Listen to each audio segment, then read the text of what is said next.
അപ്പോൾ ഇന്ന് നമ്മൾ ഉണ്ടാക്കാൻ പോകുന്നത് മീൻ കറിയാണ്. അതിന് 1/2 കിലോ അയില മീൻ എടുത്തിട്ട് തേങ്ങ അരച്ചിട്ട് ഉണ്ടാക്കാൻ പോവുകയാണ്. അപ്പോൾ നമ്മൾ തേങ്ങയും മുളകും പൊടിയും മല്ലിപ്പൊടിയും മഞ്ഞൾപ്പൊടി അരച്ചതാണിത്. 1 സ്പൂൺ മുളകും പൊടി, 1 സ്പൂൺ മല്ലിപ്പൊടി, 1/4 ടീസ്പൂൺ മഞ്ഞൾപ്പൊടി. അപ്പോൾ നമ്മളിതിൽ പുളി ഒഴിക്കണം.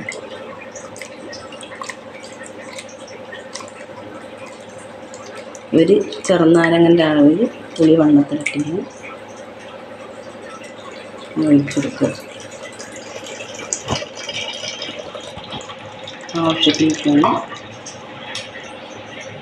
പിന്നെ ഒരു തക്കാളി. ഇനി അതേ ഇതിൽ ജാറിൽ ഉള്ളിയും ഒരു ചെറിയ ഉള്ളിയും 2 പച്ചമുളകും ചതക്കി.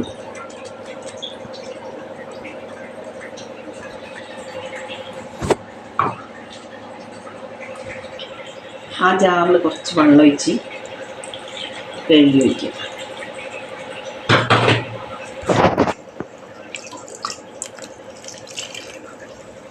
പിന്നെ കുറച്ച് മല്ലിച്ചപ്പ് കഴുകി വെച്ചതാണ്.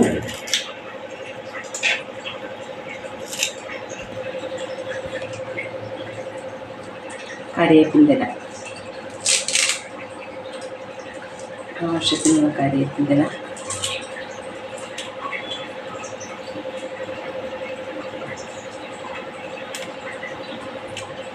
കഴുകി വെച്ചതാട്ടോ. ആവശ്യത്തിനുള്ള ഉപ്പ്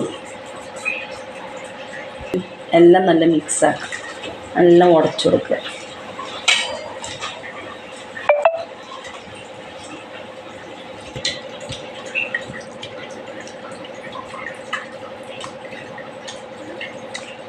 അതെല്ലാം കുഴച്ച് കഴിഞ്ഞതിന് ശേഷം ഇനി കുറച്ചൊക്കെ ഉള്ളി ഒഴിക്കേണ്ടതാണ്.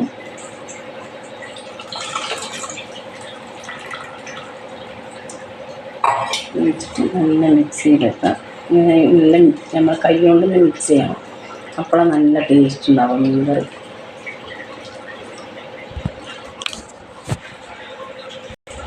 ഇപ്പോൾ ആവശ്യത്തിനുള്ള വെള്ളം ഒഴിക്കും. നമുക്ക് എത്ര കട്ടിക്ക് വേണം എത്ര വെള്ളം ഒഴിക്കുക. എനിക്ക് എത്ര വെള്ളം വേണം ഞാൻ അത്ര ഒഴിക്കും. ഞാൻ കുറച്ചും കൂടെ ഉപ്പിട്ട് അത് വീഡിയോ എടുക്കാൻ നോക്കുന്നതാണ്. ഉപ്പ് കുറവിന് അതെല്ലാം മിക്സാക്കി അടുപ്പത്ത് വെച്ച് തിളപ്പിക്കണം. അടുപ്പത്ത് വെച്ച് തിളപ്പിക്കാൻ വെച്ചിട്ട് ഞാൻ തിളക്കട്ടെ. തിളച്ചതിന് ശേഷം മീനും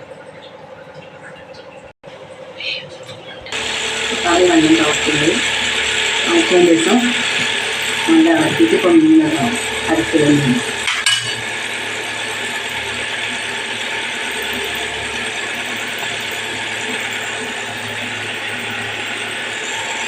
കഴുകി വെച്ച മീനാണ്. അതൊന്നിങ്ങനെ ഇളക്കിയിട്ട് അധികം ഇളക്കിയിട്ട് ഉറഞ്ഞ മീന് ഇളക്കിയിട്ട് മൂടി വെക്കാം. മൂടി വെച്ച് മീൻ വേവിക്കാം. അപ്പം നല്ല മീൻ വെള്ളിക്കണം. ഇതിൽ ഇളക്കിയിട്ട് വറവിടണം.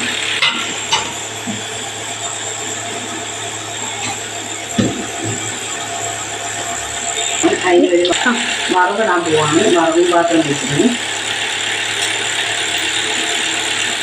2 സ്പൂൺ വെളിച്ചെണ്ണ, 2 സ്പൂൺ വെളിച്ചെണ്ണ വെച്ചിട്ട് 1/2 ടീസ്പൂൺ ഉലുവ, 1/2 ടീസ്പൂൺ ഉലുവ,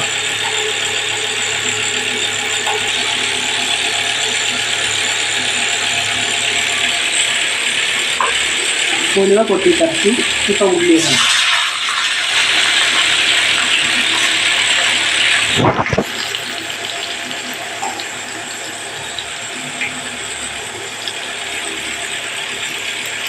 ഉള്ളി ചോന്നിട്ട് കറിവേപ്പിൻ്റെ ഇടണം. അപ്പോൾ നമ്മൾ കറിയിൽ ഒഴിച്ച് വെക്കാം. അപ്പം മീൻ കറി റെഡിയായി. മീൻ കറി റെഡിയായി. നല്ല അടിപൊളി മീൻ കറി. അതിലൊക്കെ